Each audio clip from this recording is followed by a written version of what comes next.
Hello, welcome everyone. We're going to do the next Nakshatra, and we're here with my lovely friends Alex and Isaac. We're going to be going over Trump's chart. So, Alex, tell us about this Nakshatra we're covering today. Jyeshtha is a very interesting nakshatra, in my opinion. It's the part of the journey of a human life where they learn to detach themselves from things that give them comfort such as material pleasures, food, sex, money, etc. And they learn to embrace that there are greater possibilities or parts of the world that are outside of their understanding or their sphere of influence. It's about embracing the spiritual and detaching yourself from the material aspects of our lives. It's it's fully breaking free from it though. Whereas the previous two nakshatras, Vishaka and Anurata, you're starting to slowly realize and come to epiphanies of different aspects of the world and why certain things are the way they are. Whereas Jyeshtha literally allows you to break free of it entirely. Yeah, so I guess the fixed star for Jyeshtha is Antares. So it's part of that cardinal, that sort of cardinal fixed star cross, I guess you call it, with former whole Regulus, which we did last time, which is the heart of Maga, and also Aldebaran, which is in Rohini, which we will probably do soon as well. So I guess it's the heart of the Scorpion, and we associate that with power, with eminence, with prestige. So I think alongside Maga, it's one of the most we've associated with one of the nakshatras which holds the most power or exercises the most power. But there's definitely, I didn't just know what your take on this, Alex. There's a harsher edge, almost a more blunt, more offensive adversarial edge to Jyeshtha compared to Maga. Both do, but it's different. Maga, it's more self-centered, whereas Jyeshtha is more cunning and manipulative, and will try to get other people to bandwagon or be loyal to them, so they can essentially fulfill what they want to fulfill. Maga is too independent for that. Yeah, interesting. Yeah. I know one of the frameworks to classify the nakshatras was that Jyeshtha, it's bitter because it sort of leaves a bad aftertaste in the way that they go about things. And so there's especially to do with speech. And so if we look at Trump, he can have that very blunt, offensive, and almost like brutal and savage at times ability. And if you look at a few other examples of this, so there's Charlie Sheen, Mike Tyson, Simon Cowell from what did he do, American Idol or whatever. One of their key abilities is to be able to be really offensive and sharp with their speech. I think that comes with the idea of rising to power, or sort of being almost free of the, as you said, free of the constraints that sort of can hold other people, the sort of social conventions even that can hold other people back. But they have this sort of freedom to just say and offend who they want almost. That's true. I'd agree with that. Can I mention Simon Cowell in reference to Jyeshtha a little bit? Yeah. With Simon Cowell, he's also Asta's son, and Astas can also, even though Astas do want to be liked and admired or well respected by other people, Astas can also try to stir drama or stuff up in order to get more validation from other people. They can be very dramatic or cause a lot of drama too, but they do it in a very subtle or more hidden way. And I think Jyeshtha also can be hidden about their motives too, but they're not as afraid of the controversy hitting them as an Asta is. Yeah, interesting. it does seem like this is what one of the more controversial, like the bringers of controversy and provocative mansions, I think. I was having a look through. I mean, so it does also, one thing to definitely reinforce, and because we've got Trump's chart up, it is conducive to prestige and to success, to sort of worldly or ascension, maybe is a good word there as well, because I know Beethoven and Mozart also had at least their moon in Jyeshtha and maybe other placements. So it does, it has created, or Jyeshta Nakshatra are some of the most well-known, renowned, or at the very least well-known people. Can I mention another famous Jyeshtha? Yes. Albert Einstein. Oh, really? Oh, nice one. Mm-hmm. Yeah, okay. But he's also Ardra Ascendant and Purva Bhadrapada Sun, so that so it's a little bit more of an intellectual edge in terms of the big three with Albert Einstein. There's also, of course, other things, but like Jyeshtha could be very intellectual like that, though. I think aside that a lot of Jyeshthas a lot of things that regarding Jyeshtha that's not talked about is their intellectual edge, because they're very strategic. They know how to essentially subjugate people, things, etc., and break them apart and put them in their respective categories. And the two nakshatras after Jyeshtha, Mula and Purvashada, really deal with that. Specifically, like Mula Shakti is associated with breaking roots down to understand the connections between different subjects or different thoughts, opinions, ideas, etc. And Purvashada's symboled winnowing basket, which is associated with the winnowing basket separates the wheat from the stalk, and essentially it deals with whittling or breaking someone down so they can comply to you and fulfill your orders. Jyeshtha is the very beginning of that process or destruction or decomposition into Mula and Purvashada. That's what I find really interesting with Jyeshtha. Yeah, nice. I mean, it's so helpful to actually understand the other mansions around the one that you're talking about, because it is a story and it is an evolutionary path, and it does help to see where this current nakshatra sits. It is so the deity is Indra as well, isn't it? Which is sort of the king of the gods almost, and the idea of like having the full manifestation of power or like mastery of the world. That were some of the sort of things that get evoked there. I will mention another deity that's associated with Jyeshtha that nobody really talks about, Dhumavati.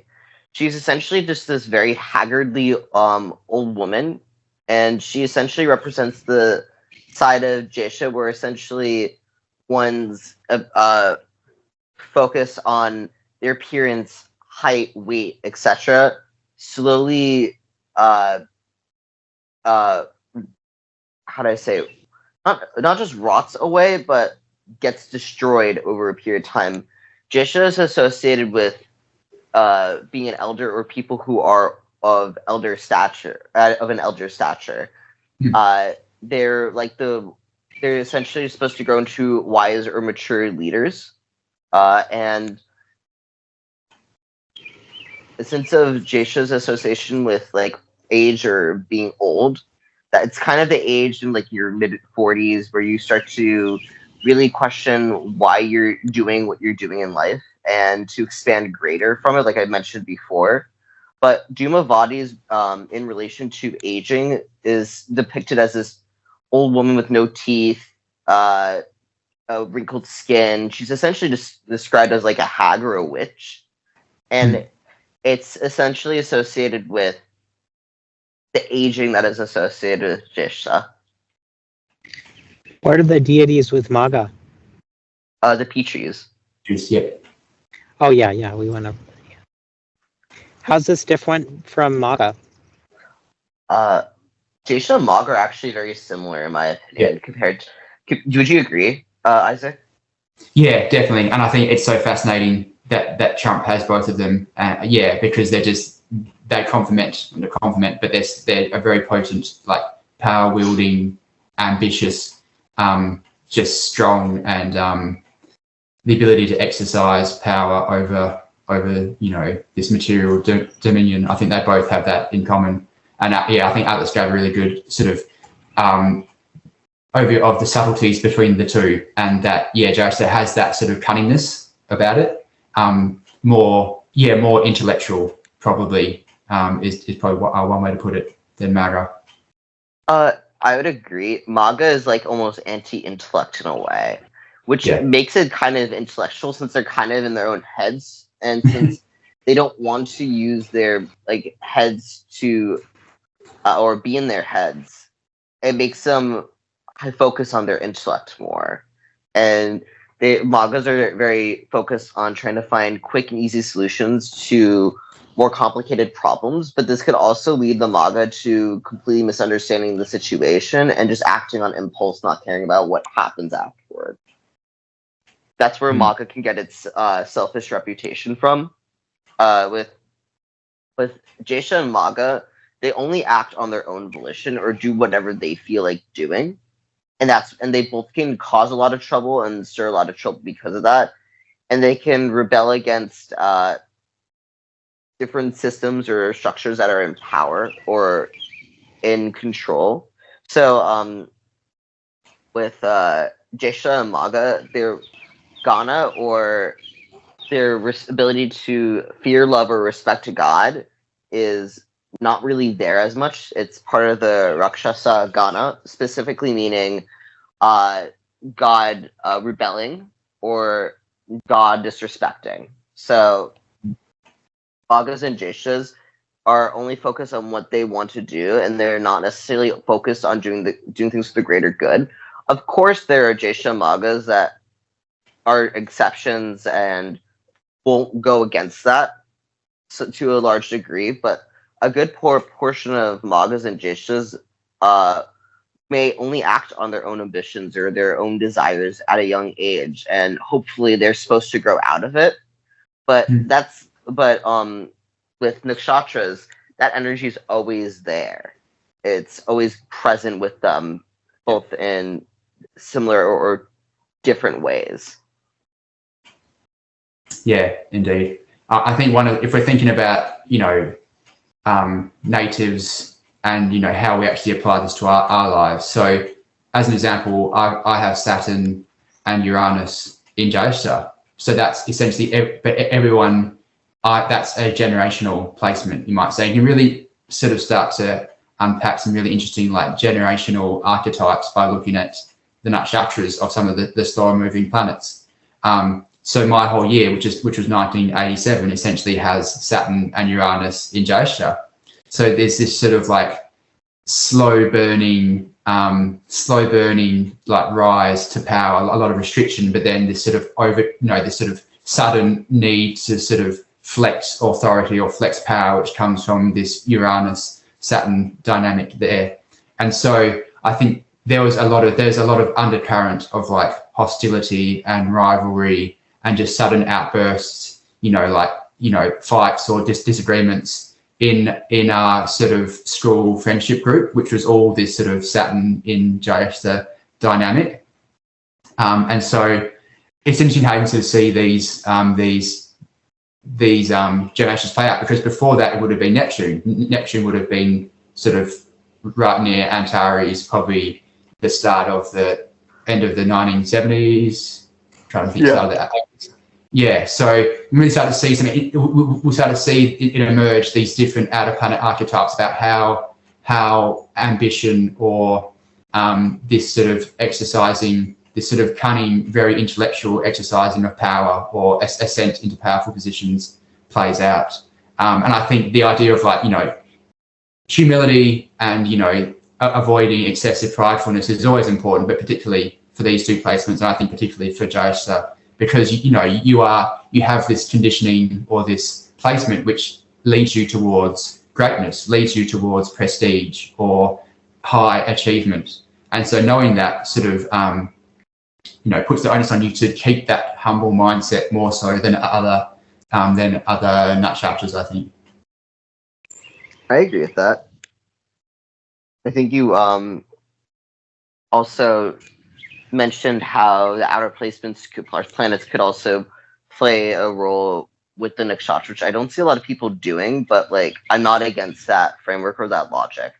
But if you were gonna practice like traditional Jyotish, like that wouldn't even be considered. Some people who are practice Jyotish don't even look at the outer planets or any other planet but moon nakshatra, which I don't think is the best way to look at the nakshatras, because the nakshatras just show the flow of energy between different parts of our lives. So I think that it's good that you're trying new things, because I don't think a lot of people have talked about that or how that would even work.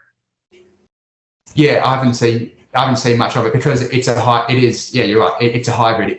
That wouldn't be a traditional Jyotish approach because, as you said, they don't use the outer planets. But it's something. Yeah, if we have more time to actually start looking into those trends and see if we can pick up some links between the outer planets, particularly in some of these more obvious, more we call it when the these nakshatras which have a more obvious or powerful expression, whether you can sort of start to see some trends. Because there was, if we go back to Margaret, so I was just doing a reading for someone who was born, I think, in the 1950s, when Pluto was exactly conjunct Regulus. So it's sort of like, if we're going to do that, it will be like a Pluto in Margaret generation of like completely unearthing, transforming the idea of what it is to be ruling or to have power or to have a ruling class. And so it'll be interesting to see whether there is some sort of manifestation of that we can see in the world and in that particular generation. So it'll be interesting. Yeah, it's definitely something I want to look into, but we're getting a bit off topic here, aren't we? Mm-hmm. Yeah, I mean, there's also, I know there's people who do sort of like actually cover the physical characteristics of different nakshatras, which is really interesting. And so, like one of the ones is it ruled by Mercury? Is that correct? Yes. And so there's a lot to do with speech, but people, particularly men in Jyeshtha, have very low, like gravelly, slightly what's the best word? There's a little like edge to the way that they speak. So that's one of the ways that it manifests. But yeah, very, again, ruled by Mercury, a lot of skill, a lot of prowess, a lot of effectiveness, but can be very sharp in speech and words. No, I agree with you. But yeah, I think that's a pretty good overview, I think. Isaac, what if you also shared your screen and show people how they can look up their nakshatras on the website? On AstroSeek? Yeah, AstroSeek's probably the best place, isn't it? Yeah. So Can someone do it real quickly to show like someone who's never done anything like this, so they just quickly know how to do it on the website? I have an idea. So my screen is showing everything, right? Okay. So you go to Astro Tools on AstroSeek. Then you go to the Ephemeris tables. What I want to do first is change the zodiac from tropical to any of the sidereal Ayanamshas or precessional values, and I'm going to choose Lahiri. It's not really a huge difference between a good portion of them, but some Ayanamshas give very different values. But you could choose whichever Ayanamsha you want. I use Lahiri because it's been the most reliable in my studies. But if you want to use Brahman or Krishnamurti, those are some other common ones. Like you could use those. Maybe it's somewhere like a degree or two off. I'm gonna go to year 2010, August 10th, 2010. If I wanted to create a chart where the birth time was 1:35 a.m. and the birth city was Lisbon, Portugal, I could just click on chart right here. I go to edit birth data and settings. I give the birth time, which is 1:35 a.m. And the birth city is Lisbon. Portugal. So it shows the nakshatras here: Ashlesha Sun, Ashlesha Moon, and when you put in the house systems, in Jyotish, what's traditionally done is the house system known as whole signs or whole sign houses is used. The ascendant is Rohini, so it's the birth chart shown here has the sun in Ashlesha, the moon in Ashlesha, and the ascendant in Rohini. Stay square. I think that's the best way to go about it, but if anyone has any questions, I don't mind answering them. Yeah, I mean, I definitely I use AstroSeek for nakshatras. That's the most easiest way I found to use it. I mean, yeah, you can do it. I've done it that way, and if you just go to the sidereal chart, you can put birth chart in, and then there's a nakshatras tab. You can see at the top of the screen there. You have to click on the nakshatra tab, and that shows the chart with the where the actual planets are in each nakshatra. So then you can see it visually as well, which is which is cool. I agree. So So AstroSeek definitely a good place, and then definitely as a starting point as well. So yeah, I feel like we've done a really good summary there. Yeah, we did. Definitely. Yeah, well, thanks everyone who joined. We're going to have a lot more astrology teaching and so much more on the Patreon. If you guys want to go over there and become a member, we're really happy to present this information and content. Thank you for becoming a member and supporting us. We're going to have a magical night or day.